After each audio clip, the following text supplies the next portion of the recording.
they're tilted up towards you, like when you're looking down on the tabletop. So what I'm really just trying to show is the way you see them in a perfectly normal way, but also then the effect of tilting them up towards you. It means you're kind of controlling the space in a way, but also all the circles, the ellipses, instead of becoming long, narrow things, they become open circles. So they become more abstract, you know, and that allows you to give a different feeling. And this really goes back to my thoughts on what is the purpose of painting, or paintings like these in the world. You know, and fundamentally, I think we have a lot of things trying to get our attention visually now. You know, when painting was first invented, there was not television, there was none of that kind of stuff. I mean, my little joke at the moment is that, you know, painting was automated in about 1850, you know, everybody's so worried about their jobs being automated. Photography came along and began to do a lot of the things that painting did. But it then transformed into, you know, a photograph, because it takes a very narrow slice of time, it can catch a lot of action, so it's used for sports photography, there's lots of drama in the images. So therefore, this leaves the contemplative space for paintings. And so they allow your eye, like, to rest. So for me, paintings are for a home, really. You know, they're somewhere for somebody in a cluttered world. You know, where there's, you know, right now there's 50 people sitting down to watch James Bond, which is another form of visual experience.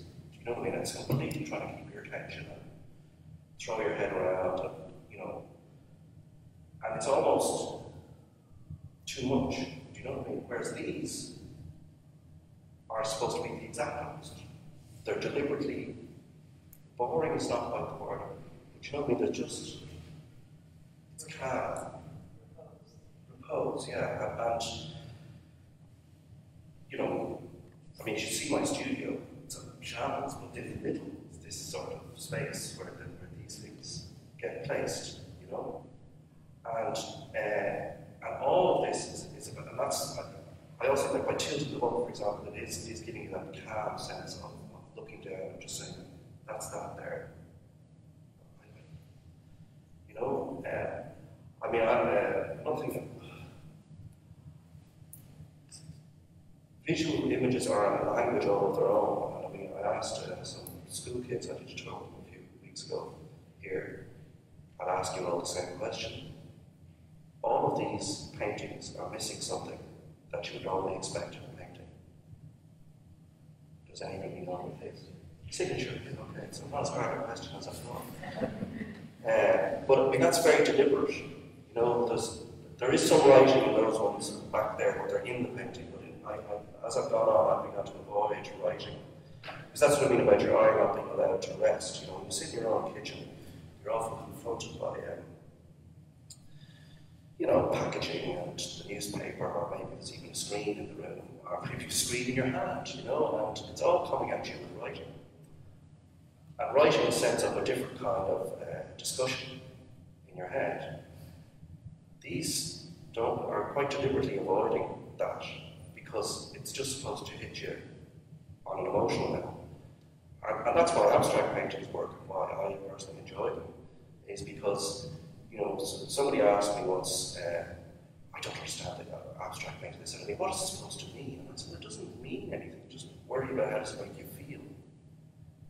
And that's what, to me, painting, these kind of paintings are about. So the colour does play a huge part in just your emotional hit from the thing, you know, and your sense of what it is, you know, what is going on there. One thing, you also at the beginning requested that we didn't label the works. You might notice as you go around the works aren't labeled, and that was very much the choice of Blaise's, because we didn't want to be distracted by writing and descriptions, and that when you come, you're focusing on the paintings alone, hence the panel. is that something you always do, or it's important to you? Removing, okay, I'll be honest, it drives me nuts when you go to the National Gallery and there's a paragraph beside all the paintings, and you have people doing this, okay, and they're reading an essay, and that's where they look at the painting and go, yeah, it is a, you know, some plums, and they go back and read a bit more, and then they wander on to the next painting. So as a painter, I'm just, you know, I want just people to walk into the room and just feel the paintings, just like music. You can read the program notes before or afterwards, but it's not a good thing when you're listening to the music too much to be focusing on what the story is. Do you know what I mean? Like, and there may be, and there are in some of these paintings cases, an interesting story, but it's just, it should be completely separate, you know. And I think Irish people are particularly focused on you know, narrative and the word and so on, in a way, or we're told that that's our culture, you know what I mean? And I think our visual culture was somewhat disrupted, you know, between, you know, the 17th century and the 19th century. A lot of people who would have been painters and artists ended up doing different things, you know, or they ended up becoming English artists, basically, if they were talented enough, you know. So we don't have this pure tradition of just visual stuff. And I feel sometimes when I'm in Europe talking to French and Italian people, they can just see something just without language sometimes. Sometimes people, I think, are very languagey too, but sometimes I think they can just go, oh, yes, okay, that's it. That's all you need to know. And, you know, so these things, these paintings, are kind of in opposition, if you like, for me. Because obviously, like, as a painter nowadays, you're faced with photography, television, multimedia, you name it, it's all coming at you, movies. And so how do you make a statement in that, you know, or a non-statement, should be like in that context, you know? And also, I suppose, I'm also thinking about the domestic. The domestic is a much bigger thing in most people's lives than the previous owners of the paintings. Do you know what I mean? Like, in other words, they were tend to be very wealthy people or institutions, do you know what I mean, in the previous 200 years. Whereas these are more aimed at just something to have in their house, you know. I mean, you know, I love the way it's worded in some of our press releases and so on. We talk about private collectors, you know. But mostly it's just ordinary people who own these paintings, do you know what I mean? Just have them in their house to enjoy. You know, 3 of the paintings down there actually belong to my housekeeper, you know, because she's so valuable to the house that I give her one everywhere, you know, a few years ago. She owned the custard, the little custard, you know, which is one of the nicest paintings. She was a baker, you know, she owns the flower outside as well, so, you know. So that's just a really nice thing, you know. She was sneaking in here on Monday morning, she wouldn't be opening or anything like that, you know, like, or Tuesday morning. You know, I could talk specifically. Yeah, well, you know, while you said earlier that, you know, maybe Orla is responsible for some of the propositions, I mean, do you plan on how you what are the reasons behind, you know, the gathering of some things? And I'm interested in knowing what it says about you personally. Is there something personal about them? Or do they continue to be random? Do they say something specific about you as a painter, as a person? They say how lucky I am to have such a nice lifestyle. It's quite simple. And that's really, I mean, that's part of it, you know, because that's the other thing that I feel I'm in a kind of a fight with the rest of the art world.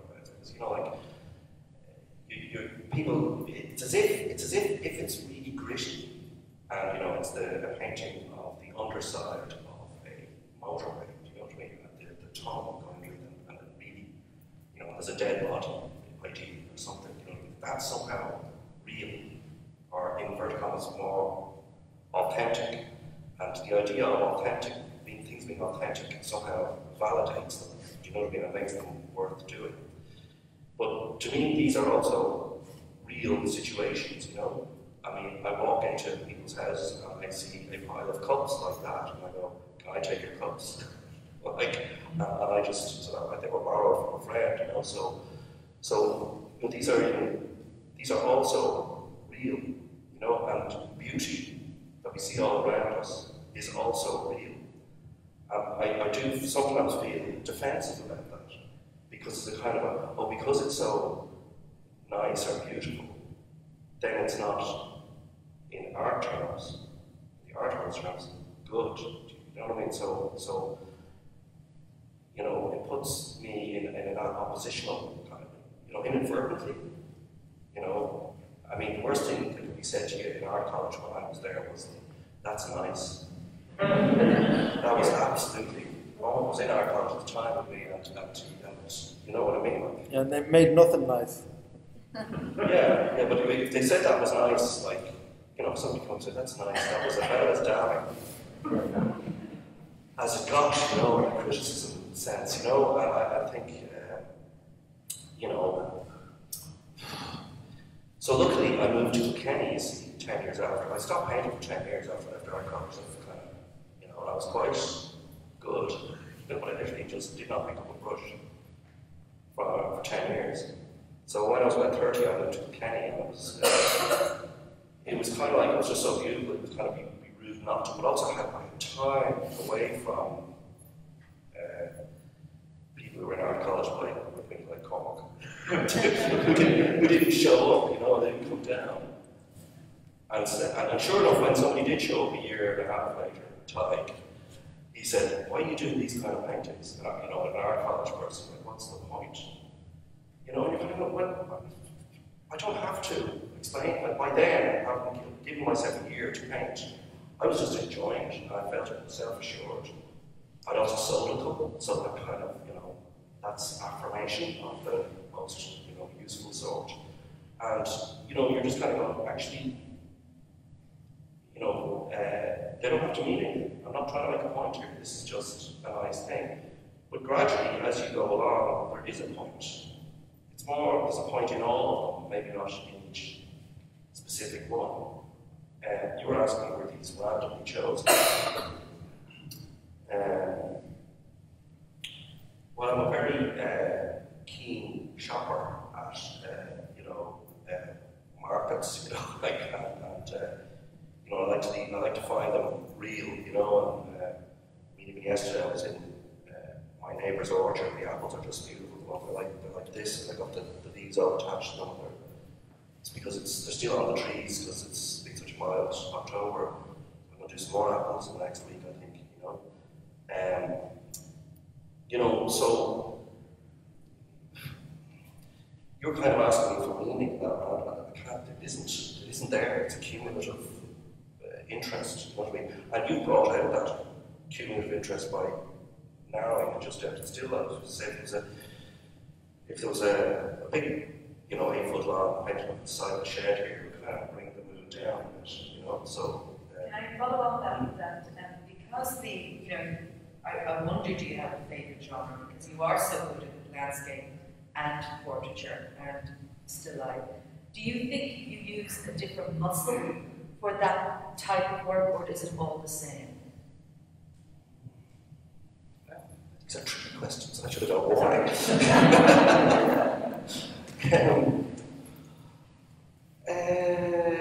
Painting is a process, I suppose. So, in one way, you're correct. I'm using different muscles for a portrait. Obviously, a portrait, you're sitting in the room with the person and you're persuading them that your decisions about how they're going to look are good and they're coming along with you, you know, hopefully. Or you're just, you know, just with them how they want it. It's a collaboration, you know.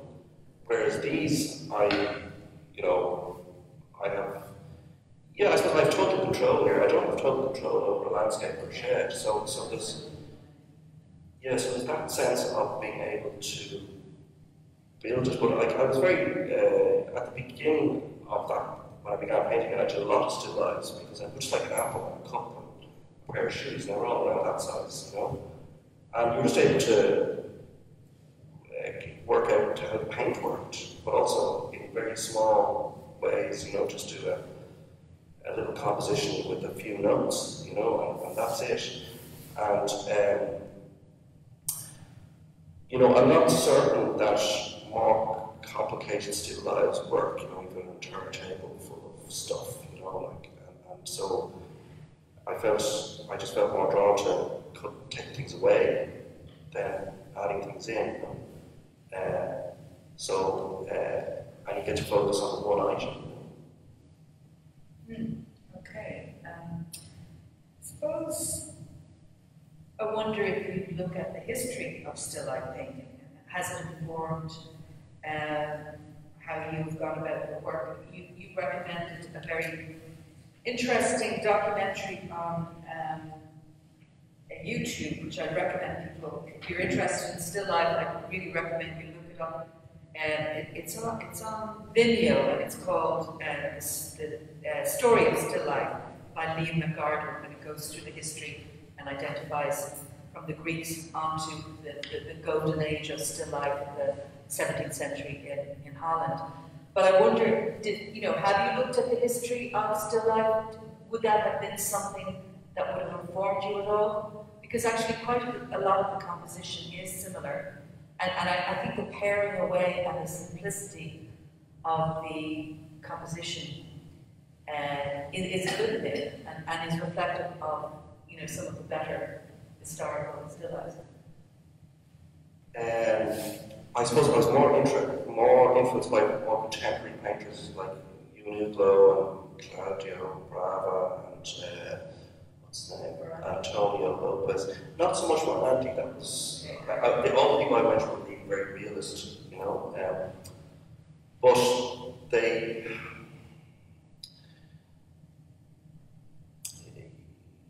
That documentary that you mentioned there is really good. I really do recommend it because I was going, wow, I never thought still life that way before. For example,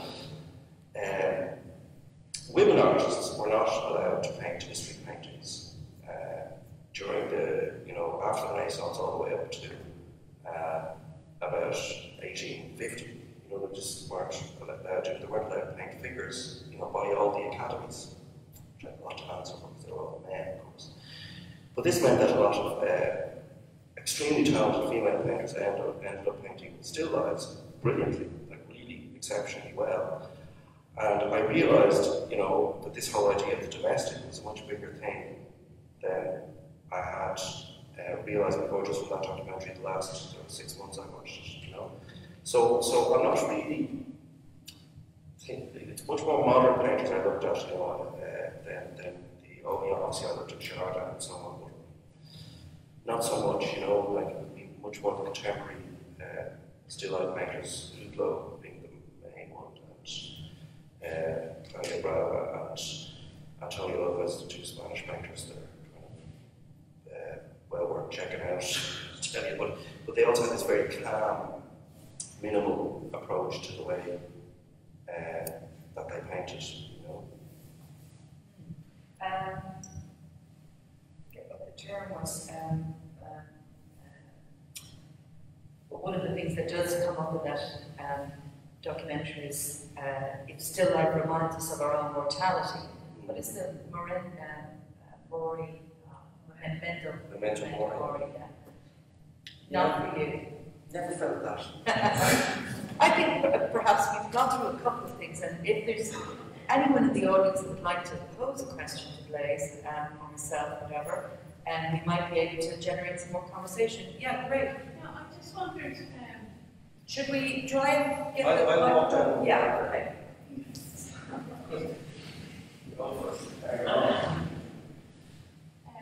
Hi, I just wondered if I noticed that in some of your earlier works that there seems to be further meaning there. I just feel that there's a little narrative. There's a narrative. I know you were talking about the storytelling and artificial life storytelling, but I find that in a lot of your works there's something going on, and the crinkle in the cloth. There's some, like this painting over here, flower. But I love the way that you add something. There's always something there, just that I'm constantly asking, like, what's going on. It's not, they're not just their lives, you know, they're not.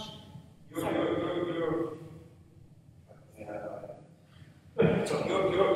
of trying to verbalize it.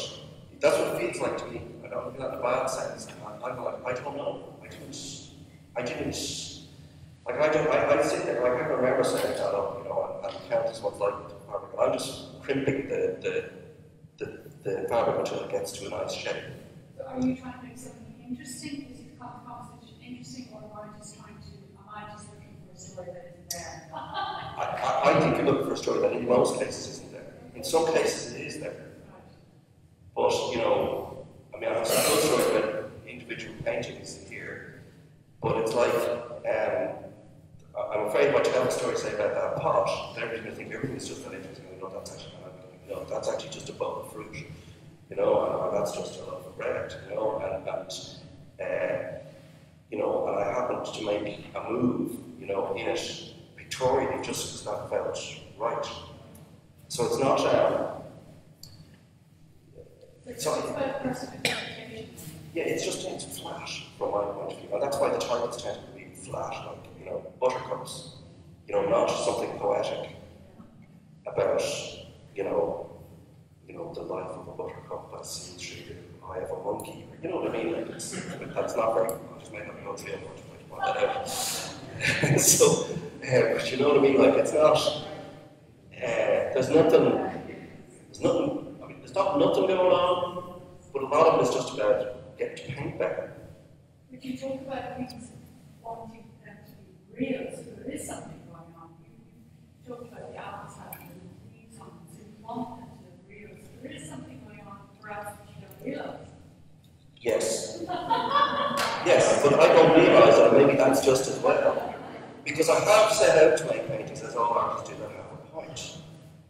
And they have generally, I have to say, been failures, in my opinion, because you're straining, you're driving, you're putting this thing in, you're doing that. Whereas really what this is that it's hopefully the subconscious just operates, you know, and just and to follow that visual language that I feel I may have overdeveloped, you know what I mean? And just go, oh, that's nice. I mean, they are very, when I came into the room, I got the same. I went, wow. And I will tell you, I was walking around and I went, wow. And there is an emotion, you definitely get an emotional feeling, but when you look at them closer, for me anyway, I just went, because I've never seen so many of your works together either. So it was just really interesting to see that there's just something going on in each of the works. It's slightly off kilter or something, just, you know, the reflection, the angle, you know, it's just interesting. Yeah, but you're trying to make it interesting. Sorry, she said, if you can't hear it acoustically, or she said it was loads of really nice things. Which I can't remember now, unfortunately. Unfortunately, we missed out. But did you get on live stream? But you know, from my point of view, it's flatter. You know what I mean? I'm just. It sounds very glass. I'm just a conduit. You know what I mean? You're just making your thing and just following your nose, and you're just kind of going, "Ooh, that's nicer there than it is there." I mean, look, I think one of the reasons I have been lucky in life is, you know, my father was an architect. My mother was an interesting person and a teacher as well. So they kind of had good taste. I got that good taste, you know, and I met other people along the way who also had really good taste and helped me have better taste. It's literally like, you've got to choose the right object, you know. I mean, there's a really good painter I know, and he did a whole lot of shoes as well, but he did his auntie's shoes who died, and they looked that way. Do you know what I mean? So it just wasn't quite, it doesn't look like, hey, there are holiday shoes over there, you know, the blue ones, you can, oh, that's nice, you know, like just, it's. And so I've just been lucky that way, in the sense that I'm not drawn to something a bit more macabre or, you know, sinister, you know what I mean? So, you know, except maybe shades, I think they're beautiful colours, you see, so I'm after the colour of shades, you know, like Irish red shades, I don't know, So, anybody else? Question? Yes, Paul. This will be the NCAD question. I would like to support the last speaker a little from what you were saying. Like when you see one of these, it's a painting of the thing. But when you see them all together, this is a portrait of you, and you're trying to escape the consequences of that. Do you know what I mean? It'll be an NCAD escape the consequences. Let's just remember they're just paintings. It's just, you know.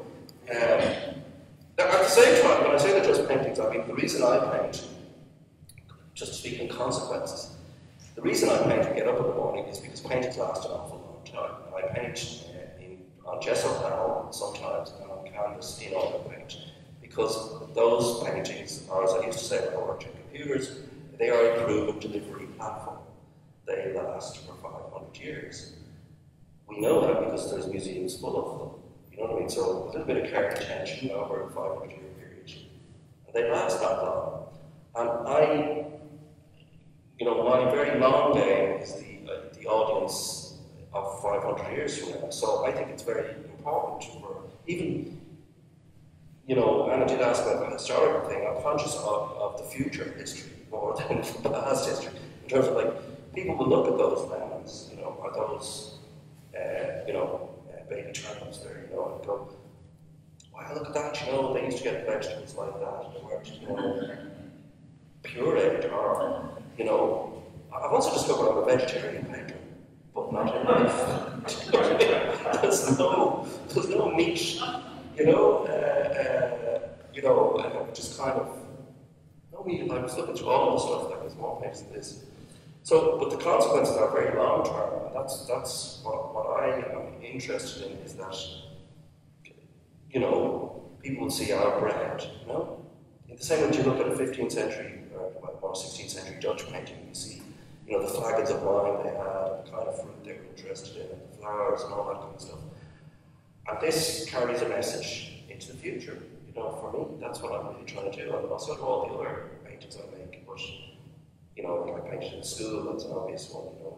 If you painted in school 100 years ago, it'd be an amazing thing to see now. So I'm glad I got the 2011 school done, so that somebody in 2111, you know, will look 100 years back and say, wow, but they all sat in the same room. What a crazy idea. You know, and these are the same kind of. Sorry? I was saying, sitting in one room together is almost abnormal now. Never mind. Well, I didn't think it was going to be that quick, you know. To be honest with you, it is, you know, it's looking ropey. And the other thing is, like, I mean, I painted a still life, for example, at the time in the school of a pile of first year's books, which is about this high. You know, they were all swapping over to iPads at the time. But you know, the amount of books they had to carry in, I was thinking about that going to last another 10 years, you know. So, I'm not sure where they are. But I have a question now, right? Well, so is there a sort of, I think the reason the speaker there. Okay. And so is there a sort of a vanity in thinking my work is going to last for 500 years? Is there a vanity in that art, or even a subconscious vanity in it? How could you go to such an effort with the gas and everything to make it, to prolong its life, whereas, you know, some of them don't, they're going to last quite that long, so. Yes. Yes, Chris, but it's a humble vanity. So it's not my name on the back. Yeah, no, what I mean is actually, I'm always interested that, you know, builders and like people keep handmade objects that are made by hand from all walks of life. They find it in us. Like I've met a couple of builders who come to me with paintings. They said they were empty, you know, demolishing some house, and they found this painting. Like one of the ones was a Butler painting. You know, they found somebody who was knocking down a house and honest house and looking at it. Is this any good? And I think like they probably threw, you know, all the magazines that were in the loft or whatever else out. Do you know what I mean? Like they threw all that other stuff that looked like it was mass produced out. But the handmade item they kind of keep. Even the Nazis kept the art. Do you know what I mean? It's high, I feel there's a high survival rate. Yeah, high survival rate for paintings, and then people kind of go, look, they'd actually look at this. Somebody found this, in a burnt out building. Oh, actually, mate, it's not bad. Okay, take that home. That might be okay. You know what I mean? It's just that kind of skip factor, I call it, in paintings. They'll go onward, in my opinion, anyway.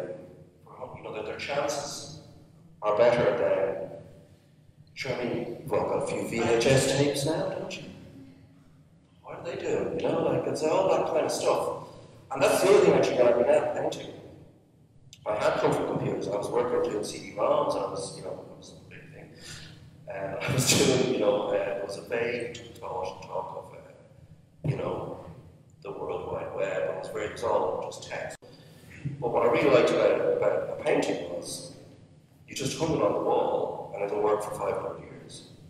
There's no interface, you don't have to put it in a slot, you don't have to do anything. I mean, look at the way, looking at old films now, it's very, from 1910. The way they all run around all really jerkily. That's just because of the they were all actually shot at 18 frames per second, so they looked perfectly natural.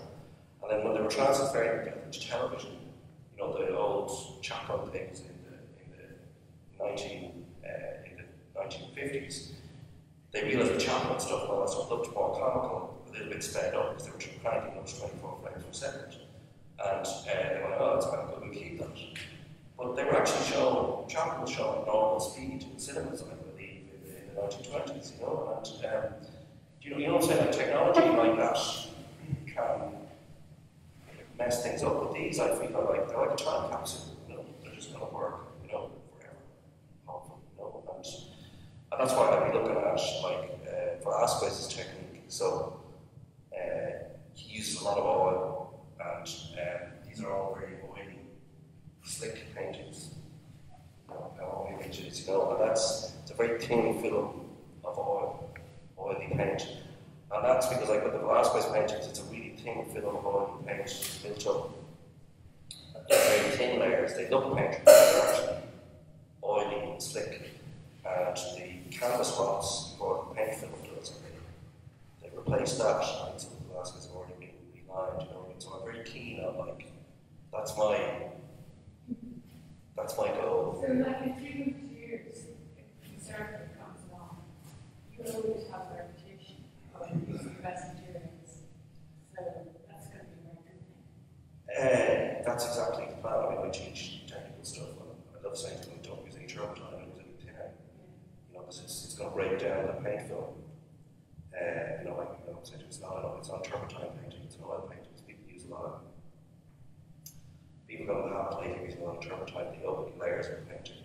And it's pretty flammable for the long term prognosis on painting because it's got solvent in the binder. Yeah, the other thing, oils, but I only oils. I suppose if I really wanted to go for the long-term thing, I'd start monumental stone sculptures, just a technical bridge to for this point in my life, I really, I'm keen on that sort of long-term plan, obviously, I'll anything is, yes. Not so much a question, it's more an observation, just from listening to you. Can you repeat that? Not so much a question as an observation that it seems to me from listening to yesterday, perhaps again today, which the questions that have been answered, that really there's no hidden meaning and it's quite refreshing. It's just that you think things are meant to paint. Generally, yes. But there is always, sometimes where you make choices in certain paintings for certain reasons. So this is Tom Duncan's apples. Tom was a well-known figure around Kenny, he ran the Mott restaurant, and he died a couple of years ago of cancer, and I was at the funeral, and I said to Alan, his husband, I said, so I'm standing in Tom's beautiful garden, with all these apples,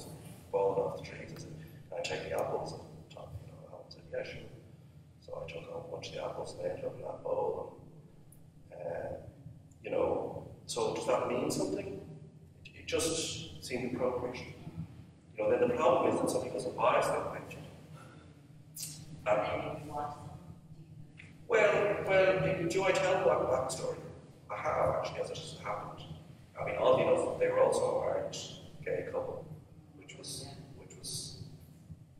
quite funny in a way to me. Like, but I just thought it was, you know, it's a bit dangerous sometimes to put a reading into it. Do you know what I mean? Because suddenly then it's not just a roll of apples now. Now it's a little bit of a shrine, you know, is that a good thing? You know, so I'm kind of keen on the open thing, but then, like, you know, the pot, that's the most important one to me, because you know, the person who wrested it from my grasp, you know, so as I know well, and then you might get it back from them, you know, that I let them buy it, you know, and basically that pot was given to me as a christening present by the houseboy where I was born in West Africa in Sierra Leone. So it's Tommy Tucker's pot, so he was a houseboy. So, and as I painted it, as you're doing this, you think, you know, obviously you're painting so much, and this is interesting. I watched a program a couple of years beforehand about Sierra Leone. It is now the second poorest country in the world, might have been the poorest at the time.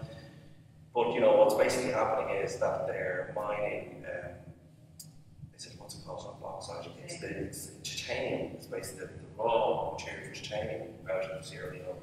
So there's a lot of titanium. This whole wall is titanium white. You know, all the white, this is titanium white. It's mined, like it's an ore. And in Sierra Leone, what they do is they flood a valley, you know, a 50-mile-long valley, and they pay all villagers to back off up the hill, and they flood it completely down, and they move a machine that's about, I think it's about 1,000 metres wide. It's a huge thing, and it basically digs above the topsoil, sucks out all the ore, and then they drain the valley a few years later when they've exhausted it and move on to the next valley. The topsoil is all ruined, you know, the villagers trying to get a fat fee of, at the time, it was about $50 lifetime, you know. Because Sierra Leone had a sequence of completely corrupt governments and was in the middle of a civil war where a lot of this stuff was still being mined and so on, that you know, the price was $8 we paid to the Sierra Leone government. By the time I arrived in Rotterdam, it was $80. So this all is commodity trading, you know. So, you know, and then the next biggest export is aluminium, which was the pot is made of. And the pot, sure, you know what the pot is, it's only about that size. And the next thing they export is chocolate. Of course, the first thing I learned to cook in that was hot chocolate. You know, so it's a whole lot of things that I'm working away with. So that pot is my age. You know, I've been sitting in the studio now for maybe 10 years, and I must paint that. So it just sat there, and there's things in the studio just lying around it, eventually move into focus, you know. But yeah, so there isn't. But then you see, like you said to me, you know, what about that? I'm going, that's just a loaf of bread. So I feel like it's a bit of a letdown. So that's the only one really. I know it's very refreshing that you would paint a loaf of bread because you love bread. You know? Yeah, exactly. And it's just because it looks nice and I eat bread. Quite a lot of it. Yeah. Having seen so many of your still lives together, will you continue to always paint still lives in your practice? Has it taken any greater precedence now since you've seen them together, or are you continuing the way you do, which is landscape, portrait, still life? Again, it's a deadly practical answer to that. When the weather's bad, I paint still lives. When the weather's good, I'm outside, and if somebody's commissioning me, I'm painting a portrait. Do you know what I mean? Well, I paint other portraits, well, that's not strictly true. But that's often like commissioning myself. You know, I say I want to do a project involving painting a particular community of people, I'll do that. But the still lives are, they're kind of relaxing to do, you know, and there's no pressure on you. And landscapes, there's a lot of time pressure on you as you live in Ireland, you know what it's like, so things change very quickly. And the still lives, you just get into the nuances of the thing. And at the same time, my painting's pretty quick, you know, not that patient. So I think very few of them will take more than 2 days, except maybe the working scales, you know, just and that will become, you know, a Victoria Rica paints every day, and I've seen some stuff of his, you know, a contemporary painter. So, any final, yeah? Would you not just need another pot and keep that one separate? Yeah, that's an interesting question. I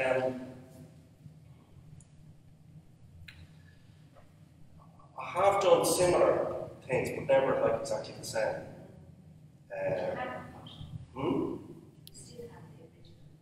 I still have the original pot. I still have hot chocolate.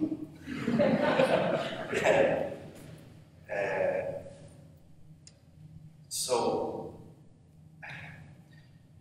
I mean, it's boring to copy yourself. You lose any freshness out of it, you know what I mean? So I've done it once for a commission and it was fine. It was absolutely fine. A lot of money on the table around it, okay, fine. But really, they wanted a pretty much exact copy of the previous painting, not a still life actually, but something in the landscape, you know. And it was interesting. I was able to make it bigger, but I really wouldn't make it happen of it. You know, it just no. I also like the thing was these paintings. They're not like, I wouldn't do any of them the way they're done now. The way you see here tomorrow morning, there will be something quite different, you know, about it. It also brings me to what you mentioned there, makes me think about originality. Because one of the things that happened to me in art college early on that kind of put me off painting. Somebody came up and looked at the painting and said, "Oh, that's really like a Lucian Freud. You should go and have a look." So I went down, I was only like 19 or 17 or 18, 17 or 18, I think. I went down and looked at this book of this guy, Lucian Freud, and of course, he looked like he'd done it all in terms of figure painting. So I did this big figure painting. He was superficially like a Lucian Freud, this was kind of warped, you know. And I was easily influenced away from doing that. Later, when I began painting again after that 10-year hiatus, you know, I began painting tins a lot, actually, of the thing. And of course, everyone was kind of going, "Oh, well, you know, this Campbell soup here," you're thinking that, you know. But that was made by Andy Warhol at a particular time, in a particular way, by him. And as soon as I did it for myself, of course it was going to be different. I was in a different time, a different place, a different person, a different everything. So, what I'm saying is there's no harm copying in a way, you know, when you're doing something somebody else has done, because it can never be the same. Make it your own. Yeah, it will become your own. Just, you know, as long as it's not your slave, you know, you should be slave, you should be happy to say, okay, well, you know, what tins do I have? Off we go, you know.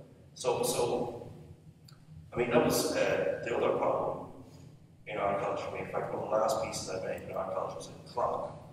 You know, it was just a clock and a face, and all I had written on it was like, "Too late to be with the original," which is what it felt like all the time in art college. It was going to be put up to you to come up with some new thing, you know? And it's difficult when you're young, it's difficult at any time. So, things get a strong flavour of themselves just by working through them, you know, without trying to second guess what's new. And I copy, like, I overthought things a lot, that's why I'm so reluctant to do it now. Like in art college, really, the post-rationalisation went, you know, a sort of anxiety maybe now think about it now. You know, but really it was just kind of like, how can I do anything new? But as soon as I just began painting again, without worrying about any of that, particularly about what it meant. So banish all thoughts of what does it mean? Because it's just a block. Because then you're just like, oh, is it valid? Does it mean something? What am I trying to say here? Who cares? You know, if you like painting, just paint. So to say we could do some of Van Morrison. sorry? Some of Van Morrison. There's some. You sound like Van Morrison up here. Cormac here knows my don't love Van Morrison, put it like that. That's cool, though. Okay. He said the same thing about this music advice. That this we know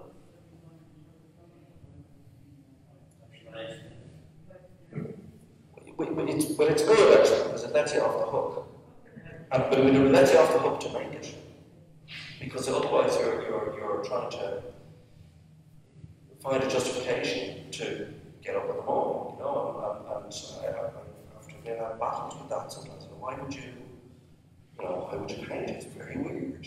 It's a very weird thing to do. And you know, I mean, one of the biggest problems I had in my 20s was that I was very good at drawing. I was very good at painting. So therefore I was like a camera. That's good. This is awesome. And this is what then makes one better than the other? It was very tricky for a young person to try and figure out what I should spend my time on. So literally stopped me dead like for 10 years.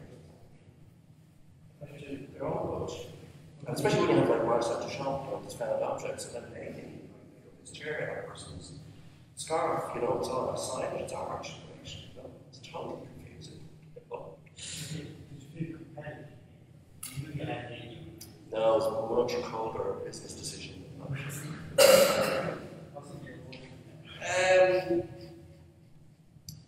Well, okay, look, I was working in kind of graphic design, computers, and all that kind of stuff, and it was really interesting. You know, so let's say I was designing a particular thing, you'd ring somebody, and you'd say, how do you like it? They'd say, well, I don't really like the font. And I think, well, you know, I've been working as a designer for 10 years now, and you're just changing everything by changing the font, and you don't realise that if you go from a sans serif font to a serif font, this has a different meaning, sort of thing, and so forth and so on. But they want it that way, and that's it, right?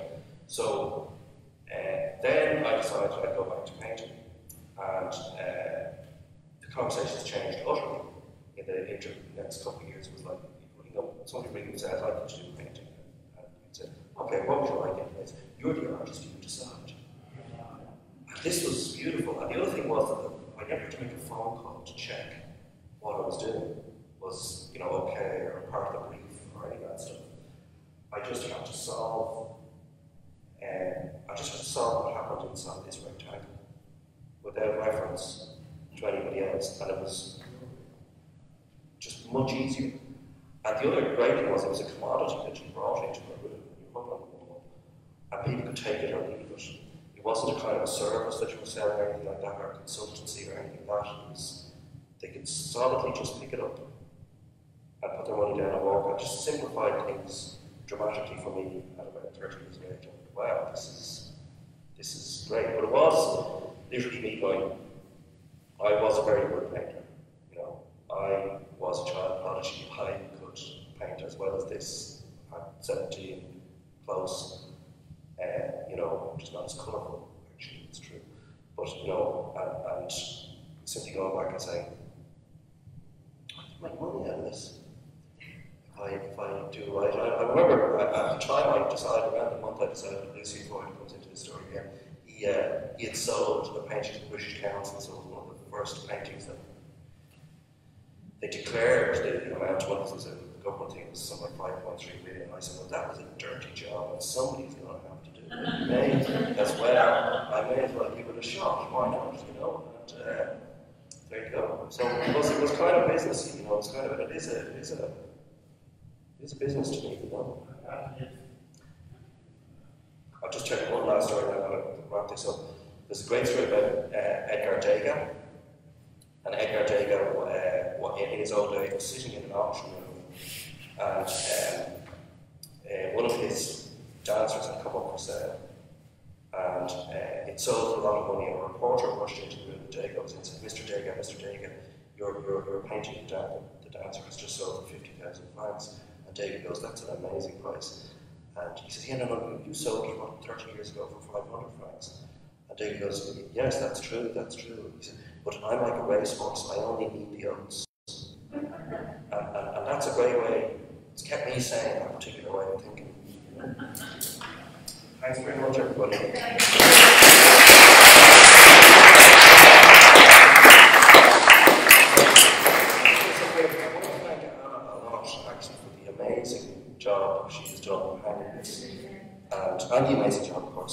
running and getting it into this building.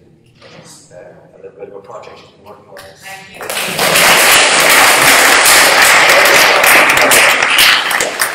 This is an amazingly innovative bag, as far as I'm concerned. I've never seen anything like it. It's brilliant. So there you go. Thank you. Thank you so much, Blaise. I think you'll agree that we've got a wonderful take here on the artist's life. Blaise has been very generous with his stories, and I think we've all learned a lot. I really enjoyed hearing you talk.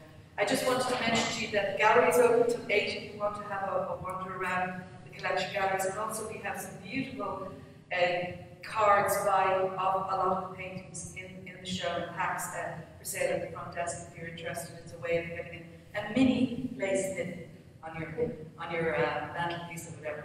But yes, thank you for your applause. But let's end the evening with another round of applause for Blaise. Thank